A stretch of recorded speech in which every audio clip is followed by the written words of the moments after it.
आपल्यामध्ये हजर आहेत आणि ते पुढे येतील आणि आपल्याला देवाच्या वचनाकडे नेतील. ते पुढे तेव्हा आपण त्यांना मान सन्मान देऊन टाळ्या वाजवून त्यांचं स्वागत करू.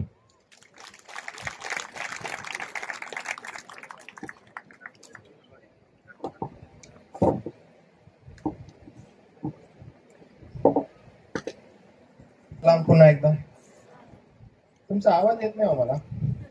सलाम सगळ्यांना. अरे किती छान आवाज. थोडं मोठ्याने केलं तर आवाज येतो, मग बरं वाटतं. कारण काय झालं माहिती तुम्हाला, मराठी मंडळींची दुर्दशा झाली आहे की सलामची जागा प्रेज लॉर्डने घेतली आणि त्यामुळे सलाम म्हटलं की आवाजच येत नाही, पण प्रेज लॉर्ड म्हटलं की जोर जोरात आवाज येतो. मग त्याचा अर्थ पण आपल्याला कधी कधी माहित नसतो, तरी पण आपण खेचून ताणून बोलतो. ठीक आहे, तर आपण सलाम बोलणं चांगलं आहे. एकमेकाला सलाम केला आणि वचनानुसार सुंदर रीतीने एकमेकाला अभिवादन केलं तर ते फार चांगलं आहे. त्यामुळे ऍटलिस्ट मी जर कधी आलो आणि मी जर तुम्हाला सलाम म्हटलं तर मला सलाम करा, कारण मला सलाम हा शब्द फार आवडतो. संत पौल त्याच्या पत्रांमध्ये ज्यावेळेस पवित्र जनांना भेटतो, वचनानुसार बोलतो, तो वारंवार मंडळीला सलाम करतो आणि प्रत्येकाचं नाव घेऊन सलाम करतो. तर आपण पण एकमेकाला सलाम म्हणणं खूप चांगलं आहे. तर आपण एकमेकाला सलाम म्हणून एकमेकाचं अभिवादन करूया. सकाळचा जो संदेश होता आणि मी घरी गेल्यावर म्हणजे रूमवर गेल्यावर माझ्या मुलाला विचारलं की बेटा कसा होता मेसेज आजचा. तो एकदम चांगला होता. म्हटलं गुड. काय वाटतं, समजलं असेल? बोलतो नाही. मी त्याला विचारलं का, तर म्हणतो की मला ठाऊक नाही, पण एकंदरीत मला असं वाटतं. तर मग मी माझ्या पत्नीला विचारलं, तर ती म्हटली की नाही असं नाही, आपल्या इकडचे जे लोक आहेत ते एवढे एक्सप्रेसिव्ह नाही आहेत. पण नंतर ज्यावेळेस दुपारचं क्वेश्चन आन्सर्स होते आणि क्वेश्चन आन्सर्सच्या वेळेस ज्यावेळेस मी पाहिलं त्यावेळेस ही अनुभूती झाली की तुम्हाला जेवढे या ठिकाणी उपस्थित होते, मला वाटतं किती होते ते दुपारी, हा इथं दुपारच्या वेळेला 70 एक लेकरं होते आणि छान प्रश्न होते. म्हणजे मला सगळ्यात इम्पॉर्टंट माझं असं असतं की प्रश्न जर असतील तर मला खूप आनंद असतो, की उत्सुकता असते लोकांची शिकायची. आणि मग तुम्ही फार सुंदर रीतीनं ते तुमच्याकडं प्रश्न होते आणि त्या प्रश्न तुम्ही विचारले, त्याची उत्तरं तुम्हाला मिळालीच ही अपेक्षा धरतो. आणि अजूनही काही जर प्रश्न असतील तर आपण उद्या दुपारच्या वेळेला ते घेणार आहोत. मला वाटतं अराउंड एक 12 प्रश्न होते आणि जे आपण हँडल केले वचनानुसार. आज आपण आपला जो विषय आहे, जे ब्रीद वाक्य आहे, केवळ पवित्र शास्त्र, ते घेऊन पुढे जात आहोत. मी सकाळच्या सत्रामध्ये जे या ठिकाणी उपस्थित होते तुम्हाला सांगितलं की हे जे पवित्र शास्त्र आपल्याला मिळालेलं आहे, तर एक थिओलॉजियन आहे ते असं म्हणतात की हे रक्तरंजित पवित्र शास्त्र आहे, की या पवित्र शास्त्रासाठी रक्त सांडलेलं आहे आणि म्हणून याचं महत्व हे अबाधित आहे. का अबाधित आहे? कारण हे देवाचं पवित्र वचन आहे. आपण वारंवार हे ऐकलेलं आहे की हे देवाचं पवित्र वचन आहे, हे देवाचं वचन आहे, हे देवाचं वचन आहे. तर ह्याला एवढा मान सन्मान आणि याचं अर्थविवरण करत असताना यथायोग्य रीतीनंच करणं का गरजेचं आहे, हे आपण थोडंसं पडताळणी करून आता या वेळेला बघणार आहोत. तर आपल्या विशेष करून या संदेशाकडे लक्ष द्या. मी तुम्हाला पुन्हा एकदा सांगतो, तुम्ही जर मिस केलं ना थोडंही विदिन 5 मिनिट्स, तुम्हाला असं वाटलं की थोडंसं मी ह्यांती बोलतो किंवा मी थोडंसं जाऊन पाणी पिऊन येतो, ठीक आहे, then you will miss the whole part. तुम्हाला सगळंच समजणार नाही नंतर, ठीक आहे. तर त्यामुळं फार काळजीपूर्वक हे ऐका. हे विशेष करून आम्ही ज्यावेळेस पाळकीय वर्ग असतात त्यांना हे शिकवत असतो. आणि जे तुम्ही तरुण आहात, माझी फार मनापासून इच्छा आहे की जर तुम्ही शास्त्राच्या शिक्षणामध्ये मुळावलेले व्हाल, रचले जाल, तर येणाऱ्या दिवसामध्ये कोणीही येऊ बरं का, तुम्हाला तो शेक नाही करणार, तुम्हाला हलवणार नाही, तुम्हाला तो पाडणार नाही. तर तुम्ही एकदम मुळावलेले, स्थिर केलेले असाल. तर त्यामुळे जे तुम्ही तरुण आहात किंवा जे तुम्हाला इच्छा आहे, जे तुम्ही प्रौढ आहात, तुमची इच्छा आहे की देवाच्या वचनात वाढावं, तर खूप कृपा करून ही जे संदेश आहेत, ही जी लाईन आहे, ह्याच्याकडे विशेष लक्ष द्या. आपल्या दैनंदिन जीवनामध्ये आध्यात्मिक दृष्टिकोनातून या संदर्भात वाढ करा.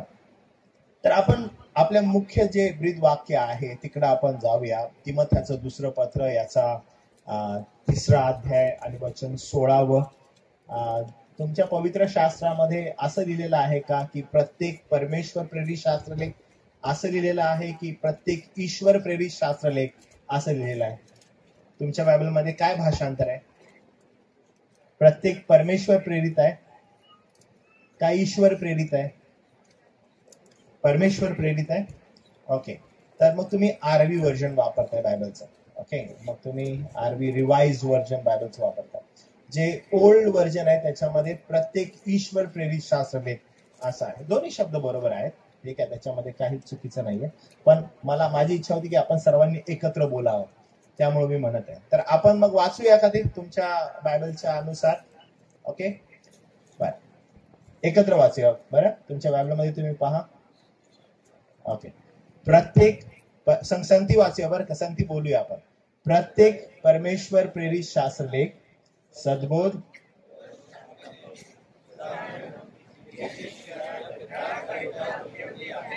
ओके, पुढचं वाचा. यासाठी की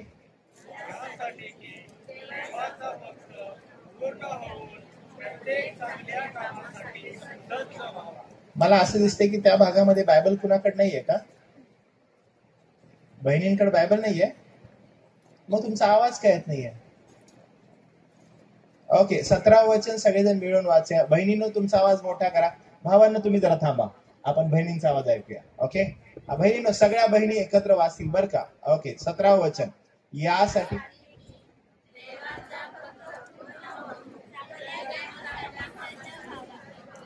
नाही, तुमचा आवाज नाही, आपण भावांचा आवाज ऐकू. भावांनो आता मोठ्यानं 16 वचन एकत्र वाचा.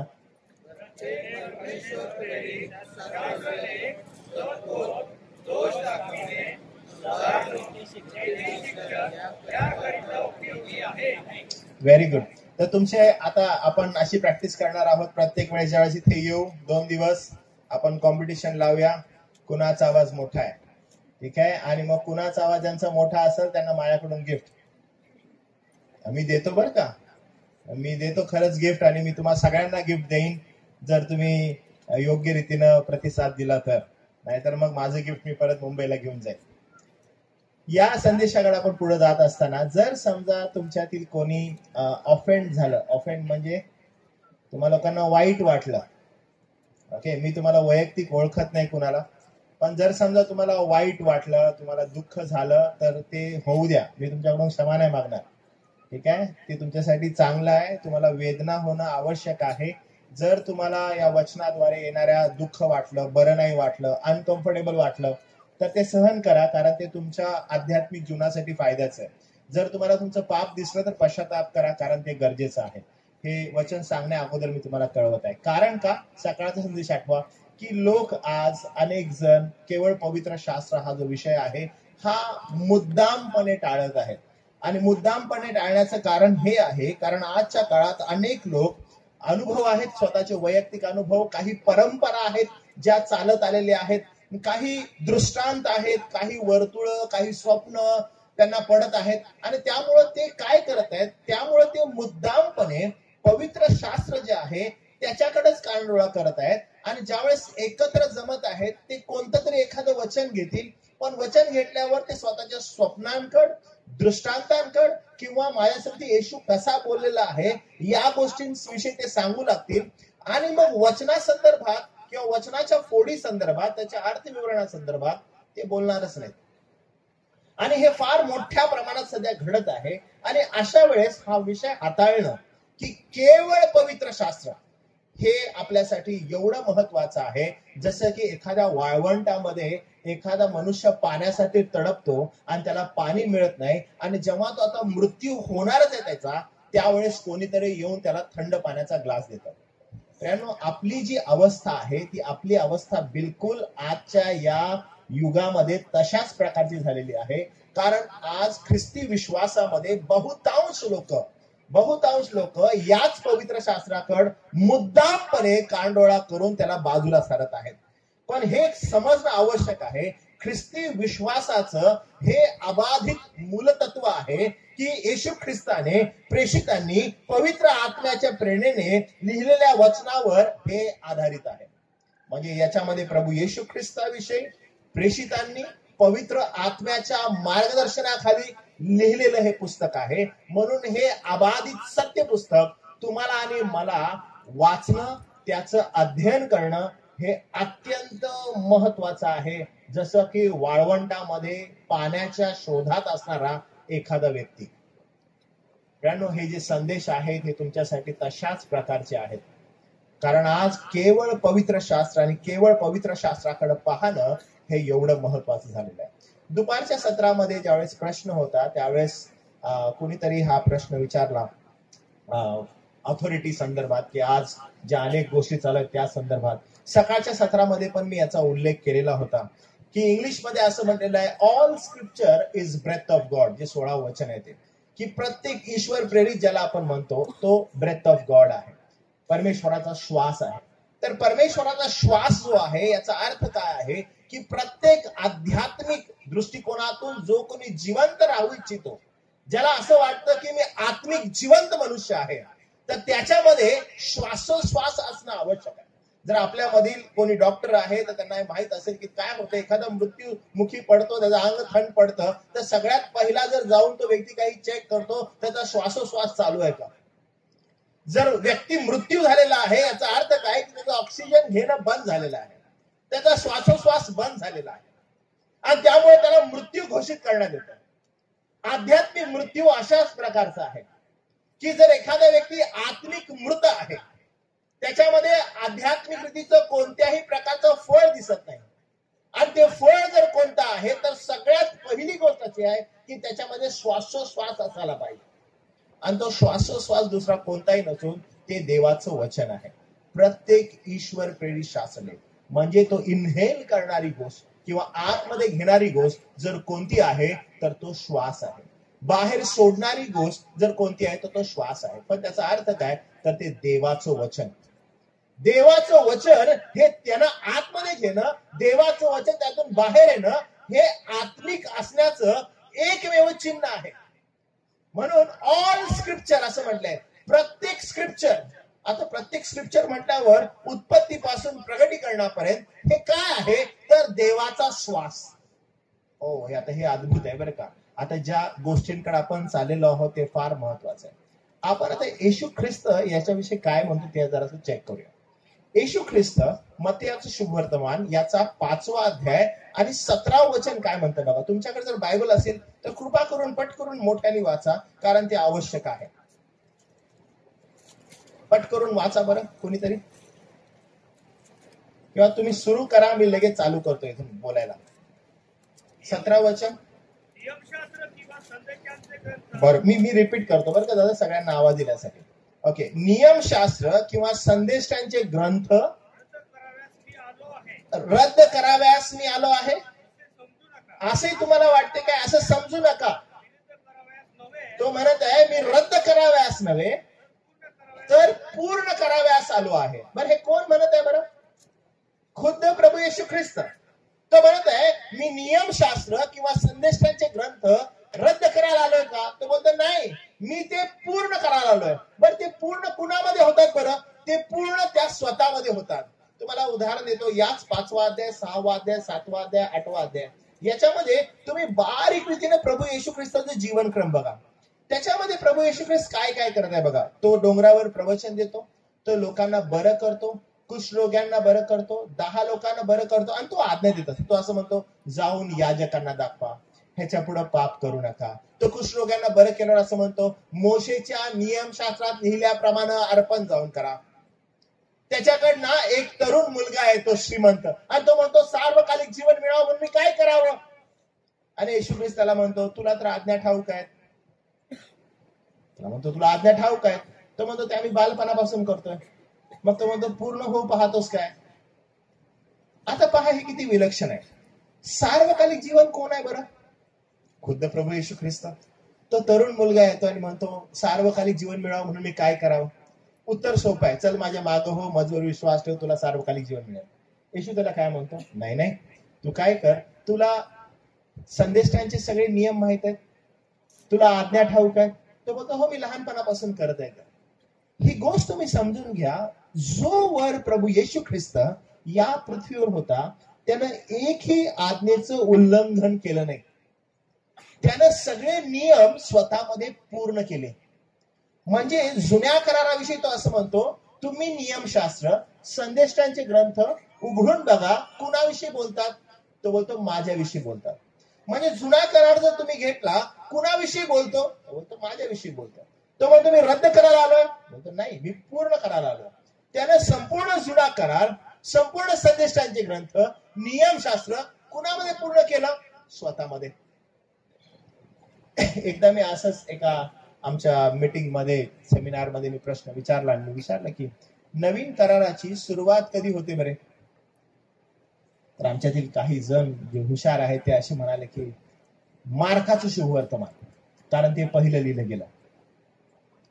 काही म्हणाले नाही मत्तेयाचं शुभवर्तमान, काही म्हणाले नाही येशू ख्रिस्ताच्या जन्मापासून. आणि मग त्यातील काही जे अतिशय हुशार होते ते म्हणाले नाही ख्रिस्ताच्या वधस्तंभापासून. आणि आपल्याला माहित आहे ते निर्वाधित सत्य आहे. नव्या कराराची सुरुवात कुठून झाली ठाऊक आहे तुम्हाला? ख्रिस्ताच्या वधस्तंभापासून. म्हणजे जेव्हा आपण शुभवर्तमान वाचतो, शुभवर्तमानामध्ये येशू ख्रिस्त ज्यावेळेस जीवन जगतो त्यावेळेस वारंवार तो बोट कुठं करतो माहितीये? नियमशास्त्राकडे. तो तरुण मुलाला म्हणतो तुला सार्वकालिक जीवन पाहिजे, तुला नियम ठाऊक आहे? रोग्यांना बरं करतो, तो म्हणतो ओके तुम्ही ठीक आहे, रोगी बरे झालेला आहात, मोशेच्या नियमशास्त्राप्रमाणे लिहिल्याप्रमाणे तुम्ही अर्पण करा.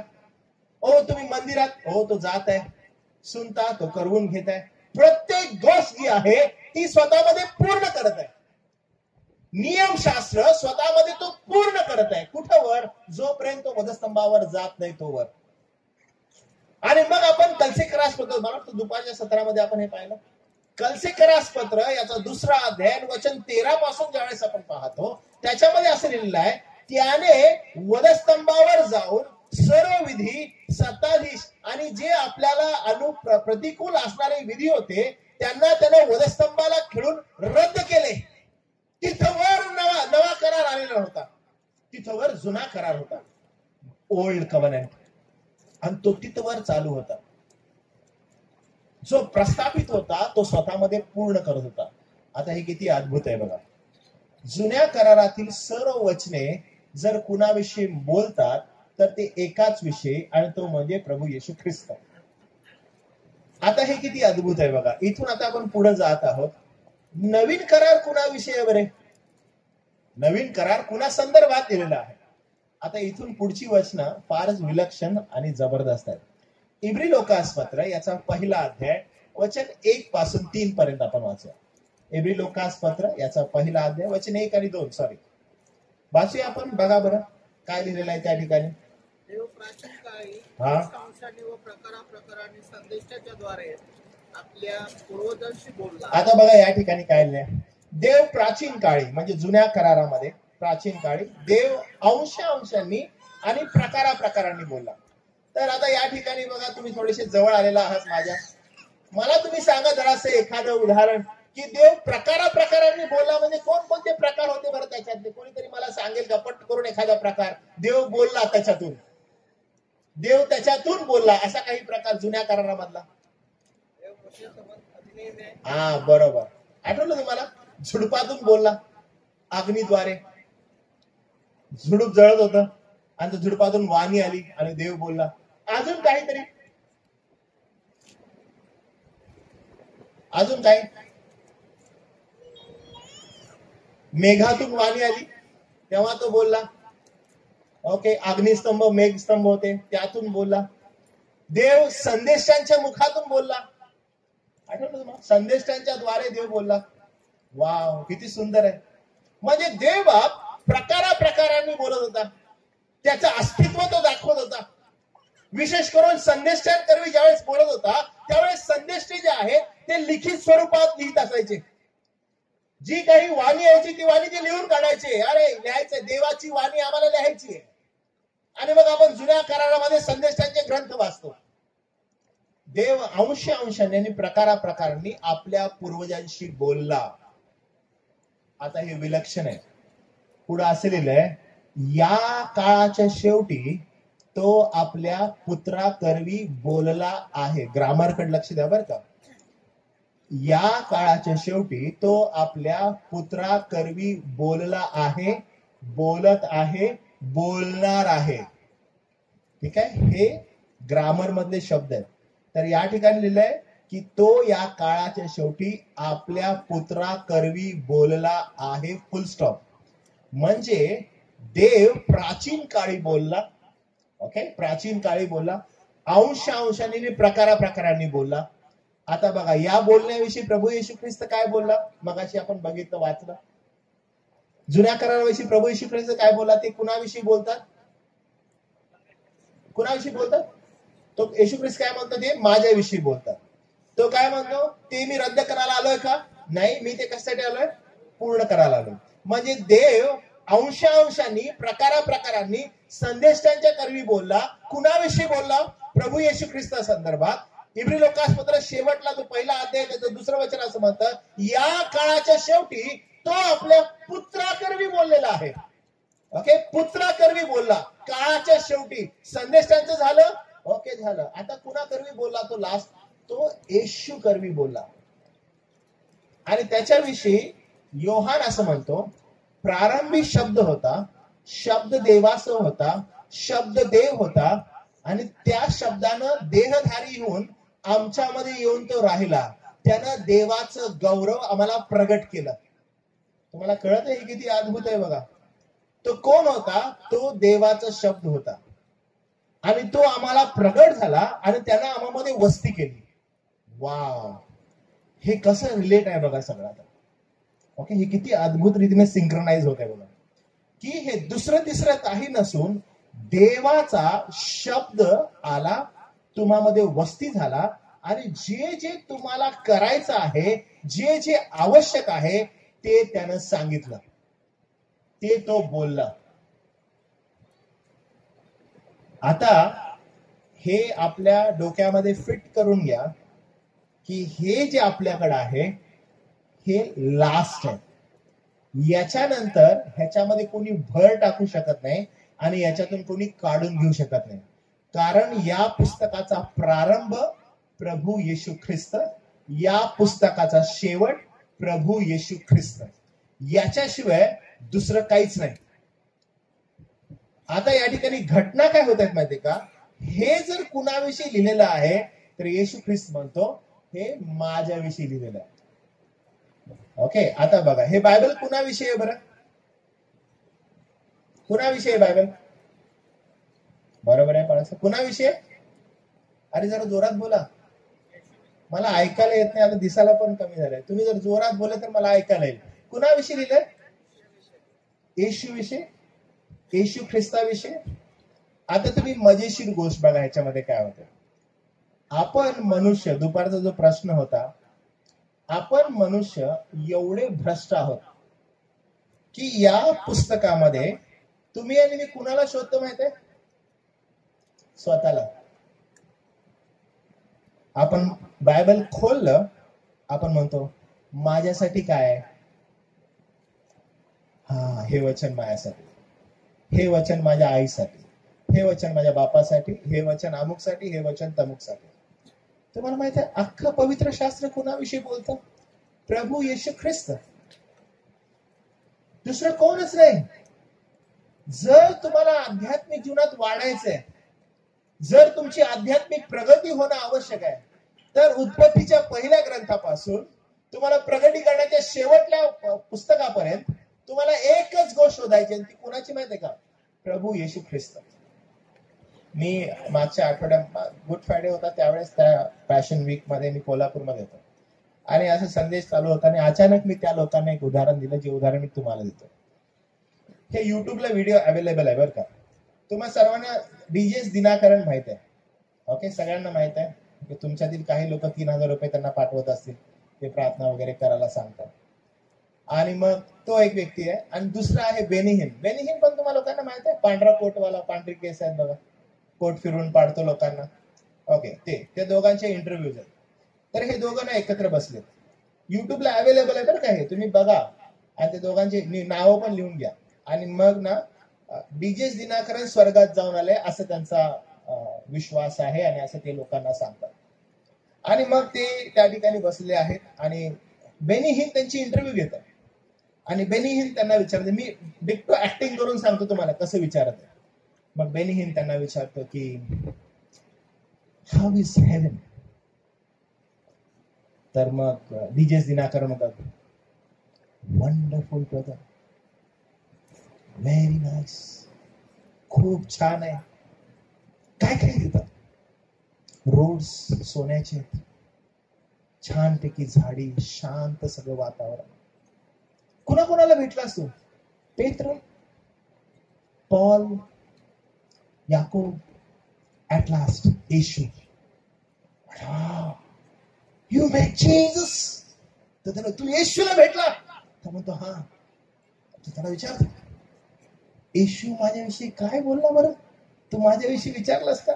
किती तुला बघा, आणि इतकं आवडतं ना ते मला बघायला कधी कधी. मग येशू तुझ्या बोलला, काय बोलला? की तू माझा प्रिय सेवक आहे. हालेलुया, इतका प्रिय सेवक आहे मी त्याचा. येशू माझ्याविषयी बोलला. एकदम आनंदी आनंद. तुम्हाला माहिती आहे हे काय? एक नंबरचा मूर्खपणा आणि थोथांडपणा. पवित्र शास्त्राच्या वर स्वतःला हे लोक ठेवतात. गेले काही महिने आमच्या चर्चमध्ये आम्ही प्रगटीकरणाचं पुस्तक शिकत आहोत. आणि त्या प्रगटीकरणाच्या पुस्तकामध्ये स्वर्गाचा साक्षात्कार आहे. आणि स्वर्गाचा साक्षात्कार योहानाला झाला, स्वर्गाचा साक्षात्कार दानियेलाला झाला, स्वर्गाचा साक्षात्कार यशायाला झाला, इर्मया, एझेकिएल. तुम्हाला माहिती त्यांनी काय पाहिलं? त्यांनी स्वर्ग उघडलेला पाहिला. आणि स्वर्गामध्ये प्रत्येकानं एकच गोष्ट पाहिली. आणि ती गोष्ट काय होती माहिती आहे? ते होतं महान परमेश्वराचं राजासन. 24 वडील, 4 प्राणी उपडे पडतात आणि म्हणतात, पवित्र पवित्र पवित्र आमचा सेनाधीश देव पवित्र. या सगळ्यांनी एकच गोष्ट पाहिली स्वर्गामध्ये. आणि आजचे हे 4 आणि 8 उठतात, स्वर्गात जातात आणि म्हणतात की आम्ही झाडं पाहिले, आम्ही त्या ठिकाणी रोड पाहिले, आम्ही अमुक पाहिलं, आम्ही त्या ठिकाणी मोठ्या एखाद्या व्यक्तीला पाहिलं, तुझं नाव ऐकलं, अरे तुझ्या नावाचा बंगला पण पाहिला, त्याच्यात राहून आलो एक दिवस, मस्त बंगला आहे तुझा, माझा बंगला पण त्या ठिकाणी आहे. सगळं खोट आहे हे. पवित्र शास्त्राच्या वर जर स्वतःला कोण ठेवत आहे तो खोट आहे. आणि कोण म्हणतो मी 7दा जाऊन आलो, मी 8दा जाऊन आलो, आणि ही भली मोठी पुस्तकं लिहितात. आणि तुम्हाला माहित आहे आपण काय करतो? आपल्याला ते ऐकायला फार आवडतं. जे अलौकिक आहे, जे अनन्य साधारण आहे, आपण ते ऐकतो आणि त्यावेळेस आपलं बायबल आपण बंद करतो. आपण म्हणतो याची मला गरज नाही, कारण हा व्यक्ती येशूचं नाव घेतो, हा देवभिरू वाटत आहे, याचं ऐकावं. प्रियानो, हे असंच चालू आहे. पवित्र शास्त्राच्या नावाखाली हे असाच खोटेपणा चालू आहे आणि आपण तिकडे आकर्षित होत आहे. मजेशीर गोष्टी आहेत.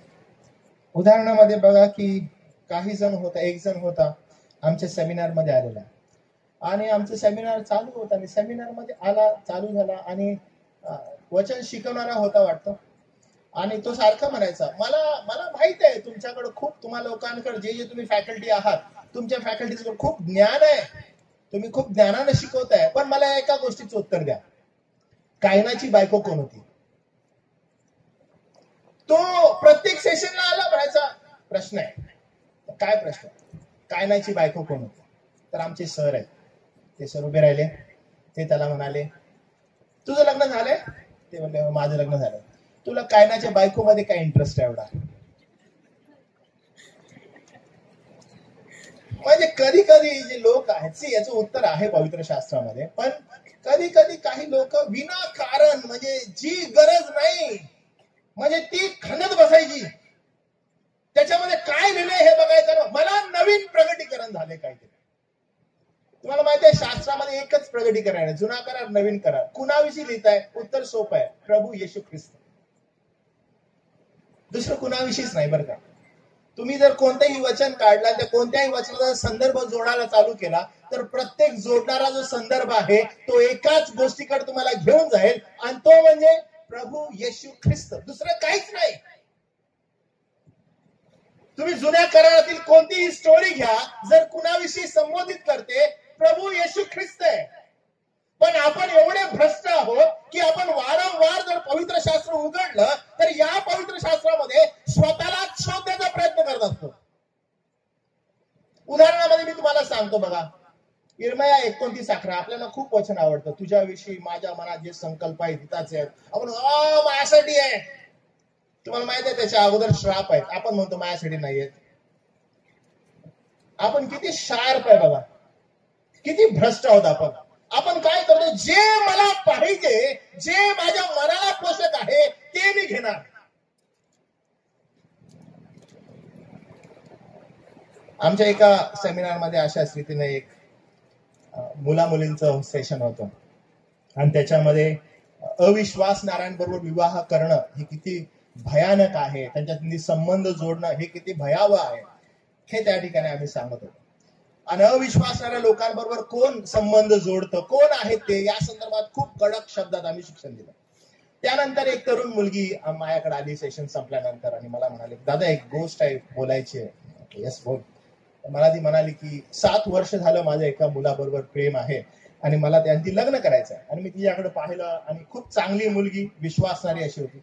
मी तिच्याकडे पाहिलं, तिला म्हटलं काय हरकत नाही, करू शकतेस तू, पण ती एक प्रॉब्लेम आहे. काय प्रॉब्लेम आहे म्हटलं, तो अविश्वासणार आहे. मी म्हटलं करू नाही शकत. तर तिला खूप वाईट वाटलं. मी असं सरळ म्हटलं, मग पवित्र शास्त्राला दुजोरा देत नाही, जर तुझं पाप उकळून बाहेर येत आहे तर तू ते करू शकतेस असं मी तिला म्हणालो. तिला थोडंसं वाईट वाटलं. ती फिरून मजकड आली पुन्हा आणि पुन्हा एकांतात येऊन मला म्हणाली, दादा बघ ना वचनात काही ऍडजस्ट होतं का,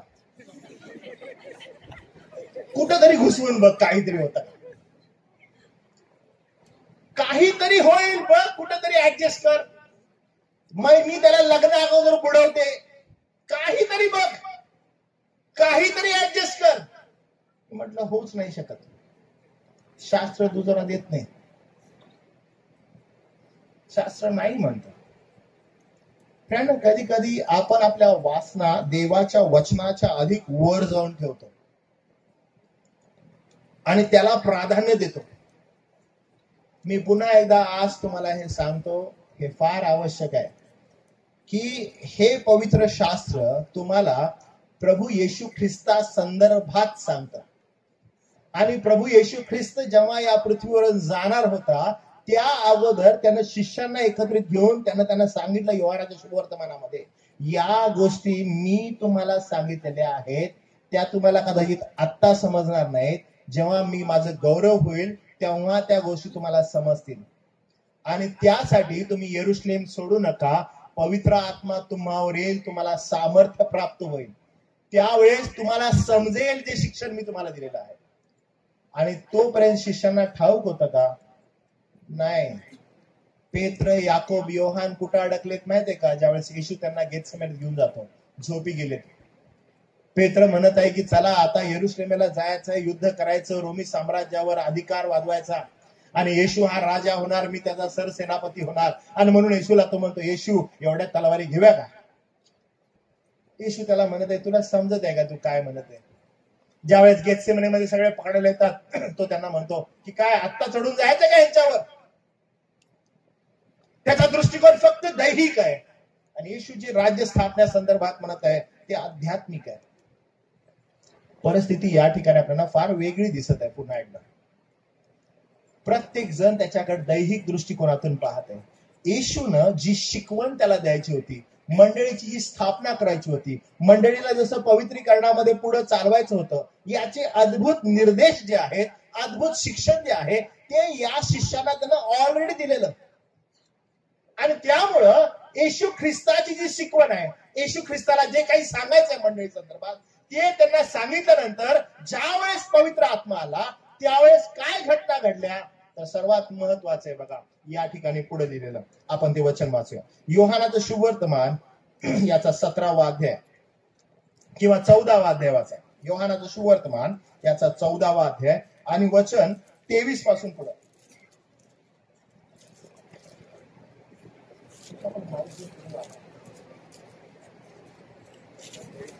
हा, 23 त्याला पासून. उत्तर दिले. एक मिनिट, आपल्याकडे माईक आहे तिथे माईक वर 23 पासून. येशूने त्याला उत्तर दिले, ज्याची माझ्यावर प्रीती असेल तो माझे वचन पाळील. माझा पिता त्याच्यावर प्रीती करील आणि आम्ही त्याच्याकडे येऊन त्याच्याबरोबर वस्ती करू. ओके, आता इथं थांबा बरं का. हे तुम्हाला समजणं आवश्यक आहे. जसं मी स्टेप बाय स्टेप तुम्हाला सांगत आहे, ठीक आहे, बेंबीच्या देठापासून सांगतोय बरं का, तुम्हाला हे कळावं म्हणून. इच्छा अशी आहे की तुम्हाला हे समजायलाच पाहिजे. जर तुम्ही ख्रिस्ती आहात तुम्हाला हे कळायलाच पाहिजे. नुसतं असं मान हलवणारे होऊ नका, ठीक आहे. दादा तू रेकॉर्ड करत आहे, परत एकदा सगळ्यांनी ऐका बरं का, समजलं नाही तर कृपा करून, ठीक आहे. उद्या असे माना हलवू नका. आमच्या गावाला ना नंदी बैल येतो आणि त्याला कोणी विचारणार, काय रे बाबा हे असं होणार आहे का, माझं घर बांधून, ते असं असं करतं. मग दुसरं आला म्हणला हे घर पडणार आहे का, ते असं असंच करतं. तर तसं होऊ नका की हा पण आला ह्याला पण हा हा, तो पण आला त्याला पण हा, असं करू नका. शास्त्रावर प्रेम करा, नंदी ख्रिस्ती होऊ नका, ठीक आहे. पूर्णतः तुमचे विचार असावे ते कशाविषयी दिले. पहा, प्रभू येशू ख्रिस्त फार स्पष्ट शब्दात म्हणत आहे, जो कोणी माझवर प्रीती करतो तो माझं वचन पाळेल. जे जे काही प्रभू येशू ख्रिस्ताने दिलेले ते पाळेल. यावेळेला शिष्यांना ठाऊक नव्हतं की तो कशाविषयी बोलत आहे. त्यांना कल्पनाच नाहीये. येशू ख्रिस्त शिक्षण देत आहे त्यांना कल्पना नाहीये हा कशाविषयी बोलत आहे. पण बघा तो या ठिकाणी काय म्हणतो, तो एक वचन गोष्ट म्हणतो. 23 परत वाचा बरं. येशूने त्याला उत्तर दिले, ज्याची माझ्यावर प्रीती असेल तो माझे वचन पाळील. माझा पिता त्याच्यावर प्रीती करील आणि आम्ही त्याच्याकडे येऊन त्याच्याबरोबर वस्ती करू. तुम्ही बघितलं, हे पवित्र आत्म्यासंदर्भात अभिवचन आहे की आम्ही प्रीती करू आणि त्याच्याबरोबर वस्ती करू. खाली जर बघितलं तर पवित्र आत्म्याविषयी अभिवचन आहे की पवित्र आत्मा तुम्हावर येईल आणि तुम्हावर आल्यानंतर तो तुम्हामध्ये वस्ती करेल. म्हणजे आत्म्याच्या स्वरूपामध्ये पवित्र आत्मा तुम्हामध्ये राहील. वचन पाळणं आणि त्यासाठी प्रोत्साहित उत्साहित करणं हे काम जे आहे हे पवित्र आत्म्याचं आहे. आणि मग तो काय करेल, वचन पाळेल आणि वचन जे पाळेल तो ईश्वर प्रीती करणार ठरेल, असं तो म्हणत आहे. पुढे बघा काय म्हटलेलं आहे. हा पुढं, ज्याची माझ्यावर प्रीती नाही तो माझी वचने पाळीत नाही. बरोबर. जे वचन तुम्ही ऐकता ते माझे नव्हे, तर ज्या पित्याने मला पाठविले त्याचे आहे. हा, तुम्ही पाहिलं का, जे वचन तो त्यांना देत आहे तो म्हणतो हे माझं नव्हे तर ज्या पित्याने मला पाठवले त्याचं आहे. आता तुम्ही बघा इब्री लोकासपत्र 1 अध्याय 1 आणि 2. पहिला परमेश्वराने काय केलं, तो संदेशांद्वारे आणि चिन्हांद्वारे तो आपल्या लोकांशी बोलला. या काळाच्या शेवटी तो पुत्राकरवी बोलला. हीच गोष्ट प्रभू येशू ख्रिस्त या ठिकाणी पुन्हा एकदा प्रगट करताना सांगत आहे. प्राचीन काळी कसं बोलला, ती वचनं कुणाची होती, ती ख्रिस्ता देवाची होती. कुणा संदर्भात होती, ख्रिस्ता संदर्भात होती. तीच आता आजही तुम्हाला मी तेच सांगत, हे सगळं देवाचं आहे. जे देवाचे ते माझं आहे आणि मी तुम्हाला देत आहे ते. पण त्यांना ते कळत नाही तो काय म्हणतो. आज तुमच्या हातात बायबल आहे, तुम्हाला समजावं की तो स्वतःविषयी बोलत आहे. पुढे बघा काय लिहिलं. हा 25.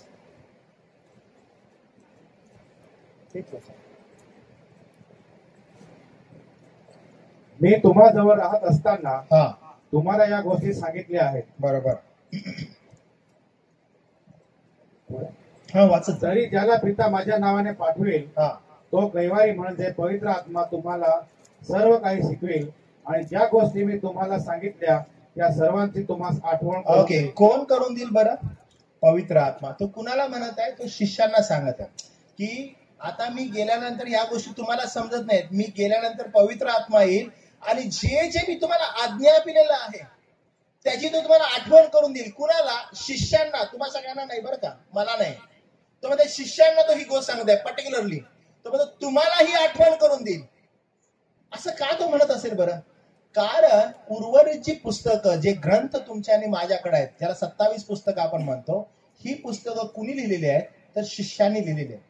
शिष्यांना हे ज्ञान कुठून प्राप्त झालं? पवित्र आत्मा त्यांच्यावर आला. जे जे शिक्षण त्यांना दिलेलं होतं त्याची आठवण त्यांनी केली आणि ते त्यांनी लिहून काढलं. दुपारी प्रभू भोजनाविषयी एकाने प्रश्न विचारला आणि मी पटकरून तुम्हाला पहिले करिंथ 11 अध्याय 23 वचन काढत सांगितलं. आणि त्या वचनामध्ये असं लिहिलं होतं बघा, जे मला प्रभूपासून प्राप्त झाले किंवा प्रगटीकरण झालं तेच मी तुम्हाला सांगून देतो. की लिहित कोण आहे? पॉल. पॉल 12तला शिष्य होता का? नाही. पण पौलाला झालेलं जे प्रगटीकरण आहे ते खुद्द प्रभू येशू ख्रिस्तानं त्याला केलेलं होतं आणि त्याला सांगितलेलं होतं. म्हणून तो दिमिश्कामध्ये 3.5 वर्ष राहिलेला होता. आणि त्यामुळे जे काही प्रगटीकरण त्याला झालं त्या प्रगटीकरणानुसार त्यानं ते प्रगट केलेलं आहे आणि त्यानं ते लिहिलेलं आहे.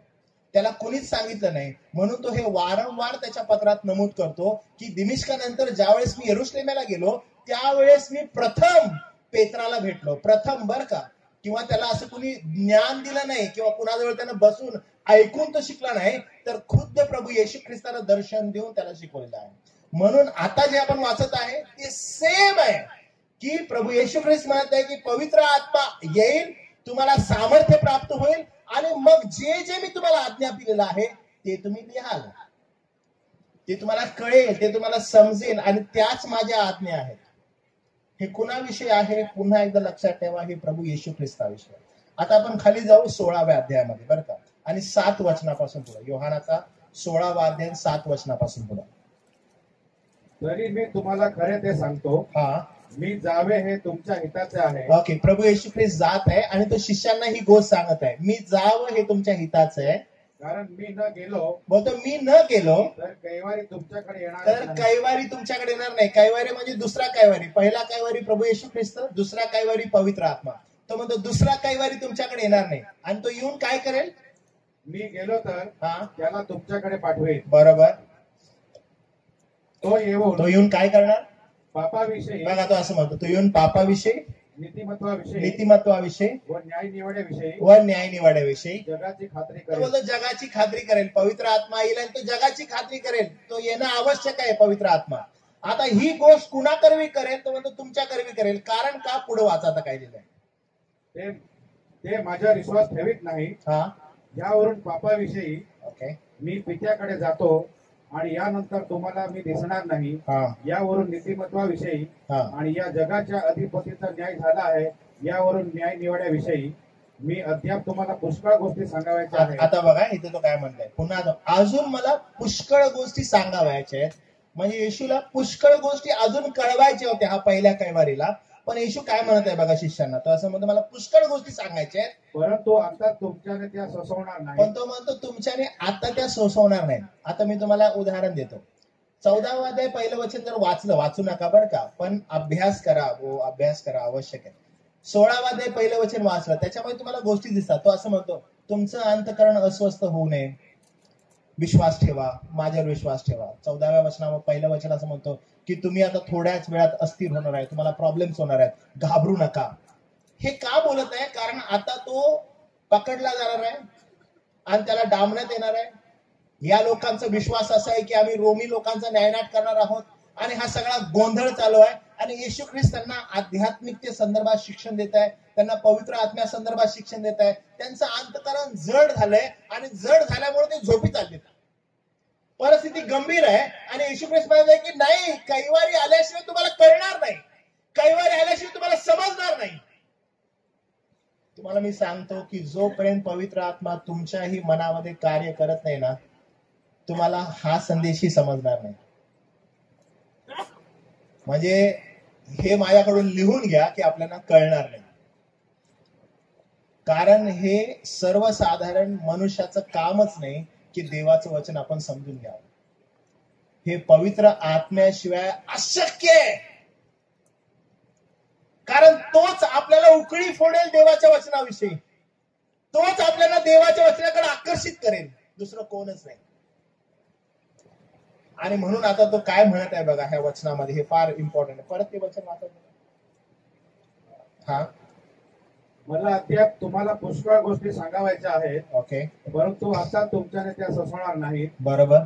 तरी तो सत्याचा आत्मा येईल, हा, तेव्हा तो तुम्हाला मार्ग दाखवून सर्व सत्यात नेईल. ओके, बघा इथे काय म्हटलंय, सत्याचा आत्मा येईल, तो तुम्हाला मार्ग दाखवेल आणि सत्यात घेऊन जाईल. आता तुम्ही विचार करा हे कोणाविषयी लिहिले. मार्ग कोण आहे? प्रभू येशू ख्रिस्त. सत्य कोण आहे? प्रभू येशू ख्रिस्त. सत्याचा आत्मा कोण आहे? अहो तोच आत्मा जो येऊन तुम्हाला सत्याकडे घेऊन जाईल, मार्ग दाखवेल. म्हणजे कोण?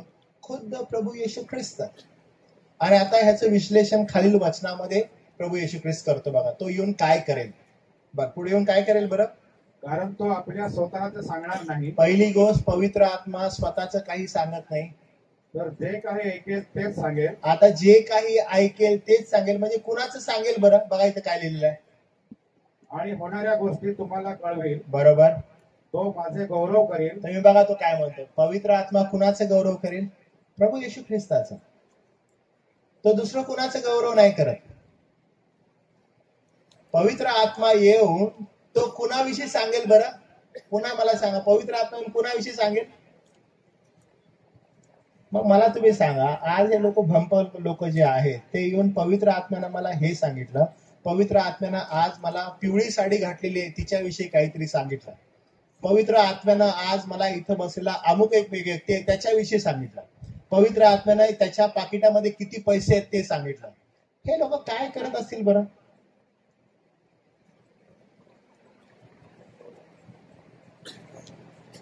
गोंधळ ना एकदम. आणि म्हणून सकाळचा संदेश आठवा मी काय म्हटलं, हा विषय शिकण्याची एवढी नितांत गरज काय माहित आहे? कारण गोंधळ वाढलेला आहे, खूप गोंधळ वाढलाय. आणि कुणाच्या नावामध्ये माहित आहे? पवित्र आत्म्याच्या नावामध्ये.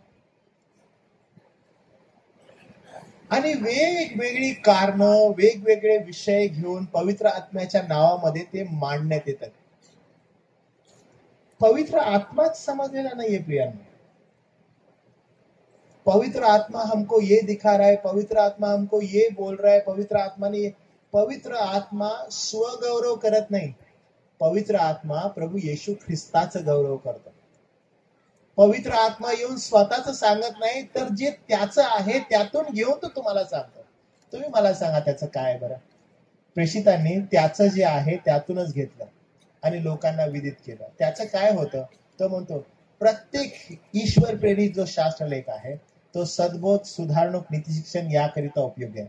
कुणाचं आहे हे पवित्र शास्त्र? प्रभू येशू ख्रिस्त. खुद्द प्रभू येशू ख्रिस्त. जे त्याचं आहे त्यातून तो घेतो आणि त्यातून घेऊन तुम्हाला तो प्रगट करतो.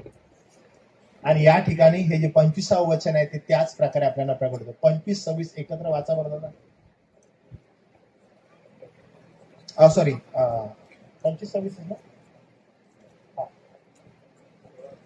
सॉरी हा 14 आणि 15 सॉरी.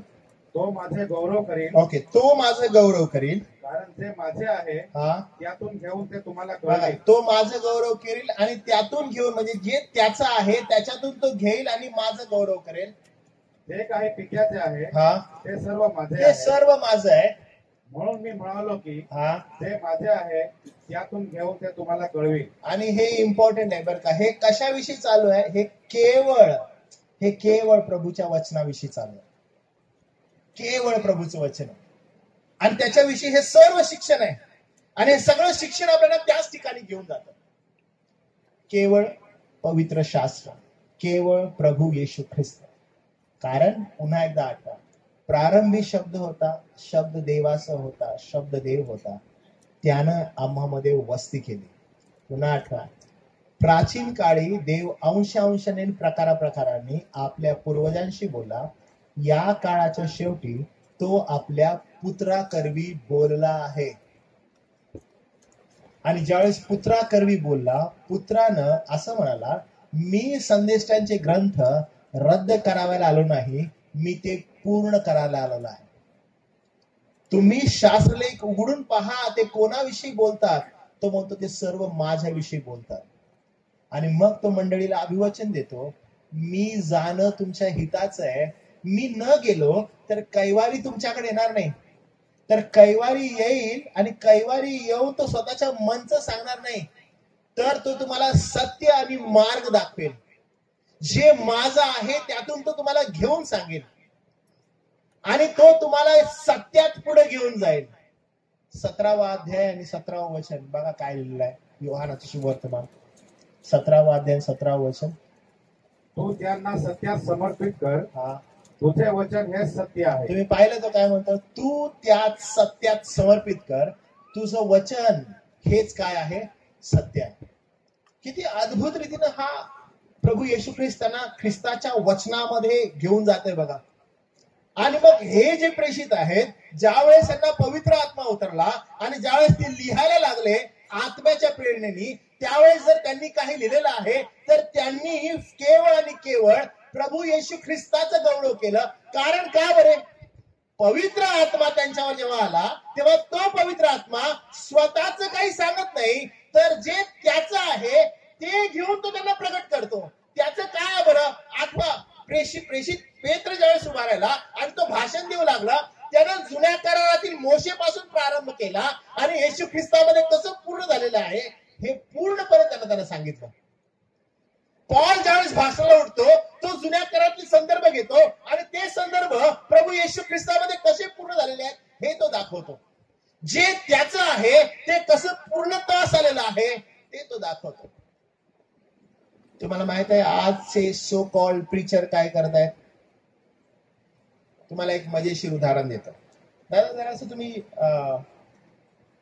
स्तोत्रसंहिता 23 काढा बरं. सगळ्यांना माहित आहे स्तोत्रसंहिता 23. ओके, मी तुम्हाला आज ना एक मस्त प्रात्यक्षिक दाखवतो. ओके, सगळ्यांना पाठ आहे? ओके, आपण बोलूया एकत्र. परमेश्वर माझा मेंढपाळ आहे, मला काही उणे पडणार नाहीत. हिरव्यागार तुरुंगात बसवितो, तो मला. ओके, तुम्हाला हे माहित आहे, मला कळालं. ओके, तर मला तुम्ही सांगा, जेव्हा तुम्ही हे स्तोत्र वाचताय, ओके, आणि तुम्ही आतापर्यंत ऐकलेले जे संदेश आहे त्याच्यामध्ये तुम्ही काय ऐकलेलं आहे मला तुम्ही सांगा. परमेश्वर माझा मेंढपाळ आहे याचा अर्थ काय होतो?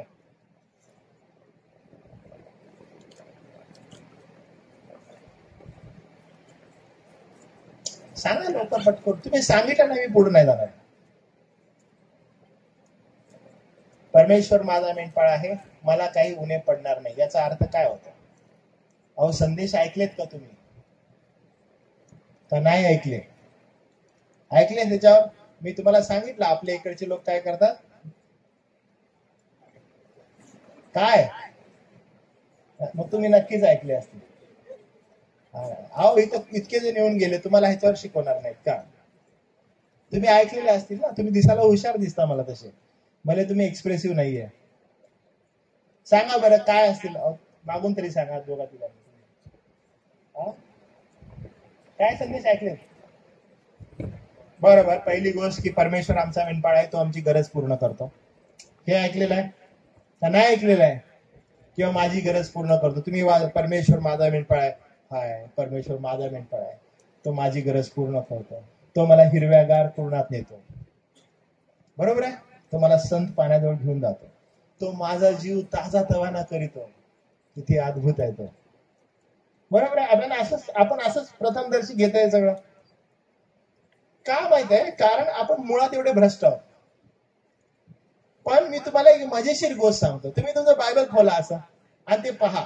ओके, ते वचन पहा, तुमच्याकडे आहे, समोर आहे सगळ्यांच्या. तुम्हाला आज एक नवीनच गोष्ट मी शिकवतो बरं का. सगळ्यांनी आपलं बायबल खोला. ज्यांच्याकडे बायबल नाहीये तुमची दुर्दशा आहे. ओके, 23 खोला स्तोत्रसंहिता. ओके, त्याच्यामध्ये बघा, मी जसं बोलत आहे त्याच्याकडे लक्ष द्या. ओके, कोण मेंढपाळ आहे? ओके, कोण हिरव्यागार कुरणात घेऊन जातो? कोण संत पाण्याजवळ घेऊन जातो? कोण तुमचा जीव ताजातवाना करीतो? कोण आपल्या नावास नीती मार्गाने चालवतो? अहो, या स्तोत्राचा हिरो परमेश्वर आहे. तुम्हाला माहित आहे, विनाकारण आपण आपल्याला हिरो बनवले त्यामध्ये. मला, माझ्यावर हिरव्यागार मला देणार आहे. किती आश्चर्य, अरे किती भारी वाटतंय मला. म्हणजे मी कुठे आहे तिथं? पण ह्या स्तोत्रामध्ये हिरो कोण आहे माहिती आहे? खुद्द परमेश्वर आहे. आणि त्या परमेश्वराला आपसुकपणे बाजूला केलंय. आणि कोण? मी. देखो परमेश्वर कोण आहे, वो तुमको संभालेगा, वो तुमको चला. आपण असे फुगलो. अरे काय सांगू, मला एकदम भारी वाटायला, हवेतच चाललोय मी. पण जर आपण शास्त्र बघितलं, अहो ते कुणाविषयी लिहित आहे? तो त्या परमेश्वराचं गौरव त्या ठिकाणी करत आहे. आपण एवढे भ्रष्ट आहोत की त्या ठिकाणीही स्वतःलाच शोधण्याचा प्रयत्न करतो. मी कुठे आहे? लालसेने भरलेले. पण करोना आला बघा. करोना करोना आलेला होता, आपल्या इकडे मीटिंग नव्हत्या वगैरे, तेव्हा खरं खरं सांगा किती लोक कोणतं स्तोत्र वाचत होते? सांगा ना मला तुम्ही. अरे का बरं आपण 91 वाचत होतो? काय लिहिलेलं तिथं? तुम्ही पाहिलं का आपण काय करतोय?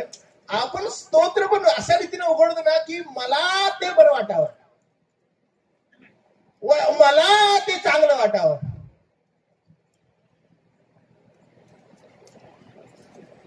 संत पौलाचं ते वचन मला खूप आवडतं, कारण जगणं मला ख्रिस्तानी, मरणं मला लाभ आहे.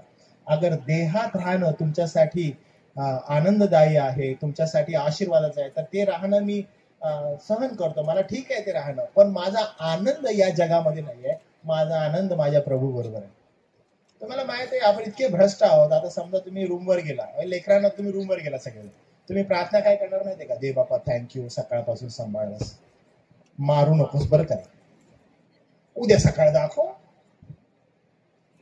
म्हणजे आपण असं म्हणत, God we are settled here, आमचं घर आहे, फ्युचर अजून पडलेलं आहे, मारू नको बाबा, आम्ही इथं सेटल आहे, मारायचं काम नाही, आजारी पहिलं बरं कर लवकर, मारू नकोस तुला सांगतो. तुम्हाला माहिती हे सगळं काय? हे सगळं आपले देहाचे आंतरिक विचार आहेत, जे आपल्याला तिकडे आकर्षित करतात. इन्स्टेड आपल्याला काय बोलणं आवश्यक आहे माहितीये का? दे बापा, या जीवनातील माझा प्रत्येक श्वास हा तुझ्या गौरवासाठी असावा, हीच आमची इच्छा आहे, आणि तू उपयोग करून घे आमचा. इन्स्टेड आपण स्वार्थी एवढे आहोत की पवित्र शास्त्राकडे पण त्याच दृष्टिकोनातून बघत आहोत. याचा प्रॉब्लेम मग काय होतो? ज्या वेळेस हे आंतरिक क्रूर लांडगे येतात आणि ज्यावेळेस ते तुमच्या हृदयाला जे हवं आहे, तुमच्या मनाला जे पोषक आहे, ज्या वेळेस ते बोलू लागतात, तुम्हाला वाटतं हा एकदम चांगला आहे बरं का, हा बरा आहे बरं का, कारण हा माझ्या देहाविषयी बोलत आहे, हा मला बरं वाटावं असं बोलत आहे, माझ्या कानांना बरं वाटावं असं बोलत आहे. हा क्लेपावळे बरोबर नाहीये, ह्याचा त्रास व्हायला लागलाय, बाबा लवकर बंद कर, अजून जास्त बोलू नको, आम्हाला खूप त्रास होतो. का बरं असं होतंय? कारण आमचा देह आहे ना. मी माझ्या देहाला एक नाव दिलंय. तुम्हाला माहिती आहे माझ्या देहाला नाव काय? जे माझे व्हिडिओज बघतात तुम्हाला माहिती आहे. माझ्या देहाला मी नाव दिलं माहितीये काय? माझ्या देहाचं नाव आहे बाबू. ओके, तर माझा हा देह जो आहे ना बाबू, बाबू म्हणजे लहान पोरगा असतं. तुमच्या घरामध्ये लहान पोरगा जरा रडलं ना, आपण बाबू काय पाहिजे तुला, आपण लगेच बाबू तुला काय पाहिजे सांग, बाबूला जे पाहिजे आपण द्यायला तयार असतो. तसं तुमचा हा बाबू आहे. या बाबूला जे पाहिजे ना ते तुम्ही प्रोव्हाइड करण्याचा प्रयत्न करता, आणि त्यासाठीच आपण या पृथ्वीवर आहोत. And that is a false reason that we are in this world. आपण ह्या जगामध्ये फक्त एकाच कारणासाठी आहोत, आणि ते म्हणजे प्रभू येशू ख्रिस्ताचं गौरव. जर तुम्ही तारण पावलेले आहात तर तुमच्या जगण्याचा एकमात्र उद्देश आहे, तुमचा कमवण्याचा एकमात्र उद्देश आहे, आणि तो म्हणजे प्रभू येशू ख्रिस्त. जर त्यानं तुम्हाला तारले तर, जर नाही तारलंय नो प्रॉब्लेम, तुम्ही त्या ख्रिस्ताचे कधीच नाही. पण जर तारलंय तर ह्या जीवनातील एकमात्र उद्देश आहे की मी या ख्रिस्ताचं गौरव कोणत्या दृष्टिकोनातून करू. काही दिवसांअगोदर आमच्या मुंबईमध्ये जिथं आमचं चर्च आहे त्या ठिकाणी काही थोड्याशा अशा घटना होत होत्या की असं होऊ शकेल की न जाणो इन कमिंग डेज कदाचित समजा अचानकपणे काही लोक आले आणि आम्हाला तुरुंगात टाकलं. तर आम्ही त्यावेळेस शिकत होतो इफिस्करास पत्र, नाही फिलिप्पी पत्र, आता पण शिकत आहोत. तर फिलिप्पी पत्रामध्ये पॉल जो आहे ती मंडळी स्थापन व्हायच्या वेळेस ज्यावेळेस फिलिप्पीमध्ये पॉल फिरत असतो आणि सिला फिरत असतो, अचानकपणे एक भूतविद्या लागलेली मुलगी आहे, ती म्हणते की हे देवाचे लोक आहेत, हे तुम्हाला तारणाचा मार्ग शिकवतील. असं म्हणाल्या पॉल तिच्याकडे मागे फिरून म्हणतो आणि म्हणतो, खूप दिवस टाळतो तिला बोलायचं, पण अचानक तिला म्हणतो की इथमधून निघून जा. असं म्हणाल्यानंतर तिचा जो धनी आहे त्याची मिळकत गेली असं तो म्हणतो, आणि तिला उचलतो आणि तुरुंगात टाकतो, त्याला उचलतो आणि तुरुंगात टाकतो. मला त्यावेळेस ही गोष्ट प्रकर्षाने जाणवली की पॉल त्या ठिकाणी ज्यावेळेस जी गोष्ट बाहेर करत होता तीच गोष्ट आज जाऊनही करत आहे. तर मी माझ्या मंडळीला त्यावेळेस सांगितलं की कठीण काळ येईल, पण एक गोष्ट लक्षात ठेवा, परिस्थिती कोणती असो, जी गोष्ट आपण बाहेर करत आहोत तीच गोष्ट आतमध्ये जाऊन करायची, कारण हेच आपल्या जीवनाचं एकमेव धोरण आहे. प्रियांनो, आपण हे जीवन जगत असताना आपल्या ह्या जगात राहण्याचा एकमेव उद्देश जर कोणता आहे, प्रभू येशू ख्रिस्ताचं गौरव. त्याहून पलीकडं जर तुमचा अजून काय त्याच्यामध्ये अजेंडा असेल तर तुम्ही एका खोट्या ख्रिस्ताच्या मागे लागलेला आहात. तुम्ही कदाचित बालपणापासूनचे ख्रिस्ती आहात आणि तुम्हाला असं वाटत आहे की आम्ही खूप साऱ्या मीटिंग्स अरेंज केलेल्या आहेत, अटेंड केलेल्या आहेत आणि आम्ही जाऊन त्या ठिकाणी देवाचं वचन ऐकतो. तुम्ही कदाचित खोटा ख्रिस्त ऐकत आहे. खरा ख्रिस्त एकच गोष्ट मागतो, काय माहित आहे? तुमचं जीवन. तुम्हाला कधी कधी वाटते की नाही, हा ख्रिस्त जो आहे, मीटिंग आली तर हा ख्रिस्त आमच्याकडून पैसे मागतो. मग हे कमिटीचे लोक येतात आणि म्हणतात आम्हाला जरा मदत करावं. आपल्याला वाटते की अरे हा ख्रिस्त पैसे मागतो. अच्छा, दुसरं काहीतरी, अहो आमचं ना तिथं मीटिंग चालू आहे, मीटिंगला या. अरे हा ख्रिस्त आमचा टाइम मागतो. अरे हा ख्रिस्त आमच्या कुटुंबातील एखाद्या व्यक्ती मागतो. नाही हा प्रियांनो, हा ख्रिस्त सरळ तुमचं जीवन मागतो. जर हा उद्धारक ख्रिस्त तुमचा उद्धार केलेला आहे तर तो सरळ सरळ तुमचं जीवन मागतो. मग तुम्ही कोणत्याही क्षेत्रात काम करणारे असाल. त्यामुळं जेव्हा तुम्ही हे पवित्र शास्त्र खोलता आणि ह्याच्यात बघता तर या पवित्र शास्त्रामध्ये एकच आहे आणि तो एक कोण आहे माहित आहे? ख्रिस्त, केवळ ख्रिस्त.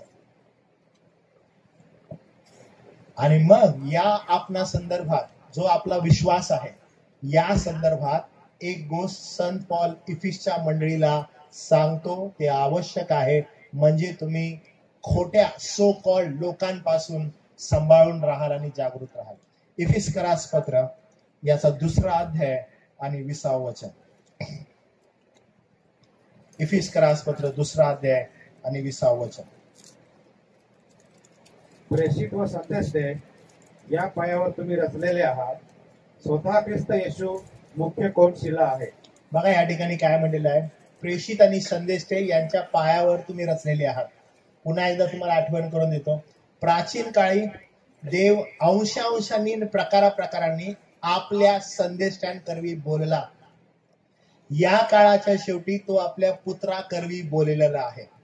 इफिसकरास पत्रामध्ये संत पॉल या ठिकाणी ती गोष्ट नमूद करतो आणि म्हणतो, प्रेषित आणि संदेष्टे यांच्या पायावर तुम्ही रचलेले आहात. त्यांच्या पायावर म्हणजे त्यांचा एक पाय दिला आणि त्या पायावर तुम्ही रचलेले आहात असं नाहीये बरं का. पायावर म्हणजे सिद्धांतिक शिक्षणावर. संदेष्टे जुन्या करारामध्ये जे संदेष्टे आहेत ते त्यांचं शिक्षण आणि प्रेषितीय शिक्षण, या शिक्षणावर आपण रचलेले आहोत. आणि मग आपण ज्यावेळेस ते शिक्षण पाहतो ते कशाविषयी बोलतं तर प्रभू येशू ख्रिस्ताविषयी. कारण का, ख्रिस्त येशू हाच कोनशिला आहे, तोच कोण आहे. हे संदेष्टे त्याच्याकडे बोट दाखवतात, हे प्रेषित याच्याकडे बोट दाखवतात. आणि मग मंडळी म्हणून आपण त्या ख्रिस्ताकडे बघत आहोत आणि आपण रचले गेलेलो आहोत. त्यामुळं या पायावर अजून कोणी दुसरा पाया टाकावा असं शिक्षण आपल्याला न मिळो बरं का. म्हणून पवित्र शास्त्राच्या बाहेर कोणत्याच प्रकारचं शिक्षण नाही. जर समजा या ठिकाणी मी संदेश देत आहे, अचानकपणे इथं देवदूत प्रकट झाला आणि तो म्हणाला की हा जो संदेश देत आहे हा वचनाला आधारित नाही, किंवा मी जे सांगतो ते खरं आहे त्याचं ऐका, पहा मी स्वर्गातून उतरलेलो आहे. संत पॉल त्याच्याविषयी गलती करास पत्रात म्हणतो तो श्रापग्रस्त असो. हे फार इम्पॉर्टंट आहे, फार महत्वाचं आहे की पवित्र शास्त्र जिथं आपल्याला घेऊन चाललेलं आहे, जो येशू ख्रिस्त कोनशिला आहे त्याच्याकडे घेऊन चाललेला आहे, त्याच्यावर आपण रचले जात आहोत. आणि हे कुणाविषयी बोलण्यात येत आहे ते आपण स्क्रॅच करून पाहणं गरजेचं आहे. त्यामुळं कदाचित आपल्या विभागामध्ये काही जण येतील आणि अशा प्रकारचे शिक्षण देण्याचा प्रयत्न करतील, तर आपण थोडस जागृत राहणं गरजेचं आहे. जो कोणी काही बोलेल आणि सांगेल की हे माझ्या मनचं आहे, तर थोडासा थांबा, विचार करा आणि म्हणा की आम्ही मनचं ऐकायला आलो नाही, आम्ही ख्रिस्ताचं वचन ऐकायला आलेलो आहे. कारण उत्पत्तीपासून प्रगटीकरणापर्यंत जर काही प्रगट होतं तर ती एकच गोष्ट आहे आणि ते म्हणजे प्रभू येशू ख्रिस्त. कोण प्रभू येशू ख्रिस्त? तर पॉल म्हणतो, यहुदी चिन्ह मागतात, हेलेनिक ज्ञानाचा शोध करतात, आणि संत पॉल म्हणतो, आम्ही वधस्तंभावर खिळलेला ख्रिस्त गाजवतो. वधस्तंभावर खिळलेला ख्रिस्त तुम्हाला आणि मला आपले पाप दाखवतो आणि सांगतो, तुझ्या पापास्तव वधस्तंभावर मी मारला गेलेलो आहे. प्रत्येकाच्या शिक्षणाचा जो कोनशिला आहे तो ख्रिस्त आहे. म्हणून आपण स्वतःला चाचपडून पाहणं, आध्यात्मिक दृष्टिकोनातून पवित्र शास्त्राकडे पाहणं हे फार आवश्यक आहे. कारण प्रभू येशू ख्रिस्त संदेष्टांचे ग्रंथ पूर्ण करतो, प्रेषितांना पवित्र आत्म्याचं अभिवचन देतो आणि म्हणतो, तो पवित्र आत्मा येऊन तुम्हाला सत्यात घेऊन जाईल आणि सत्य दुसरं तिसरं काही नसून माझं वचन असेल. म्हणून हे अख्खं पवित्र शास्त्र जर कुणाविषयी बोलत आहे तर तो प्रभू येशू ख्रिस्त आहे. याच्यामध्ये जर तुम्हाला काही शोधायचं आहे, अध्ययन करायचं आहे, स्वतःला शोधत बसू नका, तर प्रभू येशू ख्रिस्ताला शोधा. मी तुम्हाला ना एक चॅलेंज देईन बरं का.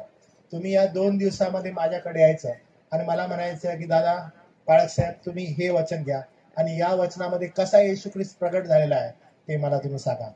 मला थोडा वेळ द्या, मी तुम्हाला सांगेन. जेव्हा मी ह्याचे संदर्भ तपासून बघेन, वचनाचा पाठपुरावा करेन, मी तुम्हाला सांगेन हे कशा रीतीनं प्रभू येशू ख्रिस्ताला प्रगट करतो. प्रत्येक वचनाचा संदर्भ एकच हिरो आहे या बायबलचा, आणि तो म्हणजे प्रभू येशू ख्रिस्त. आपण सर्वजण त्या प्रभू येशू ख्रिस्ताकडे लक्ष लावूया. म्हणून आजूबाजूला अनुभव, आम्हाला काय वाटतं, प्रलोभन, कोणी येऊन स्वतःला काहीतरी भविष्य वक्ता म्हणेल, कोणी येऊन स्वतःला काहीतरी प्रेषितच म्हणेल. लक्षात घ्या, अशा सर्व थोतांड लोकांपासून आपल्याला सांभाळणं गरजेचं आहे. पूर्वीच्या काळी असे लोक होते का? ऍब्सोल्युटली होते. आणि त्यामुळं रिफॉर्मेशन घडलं, त्यामुळं सुधारणुकीचा काळ आला.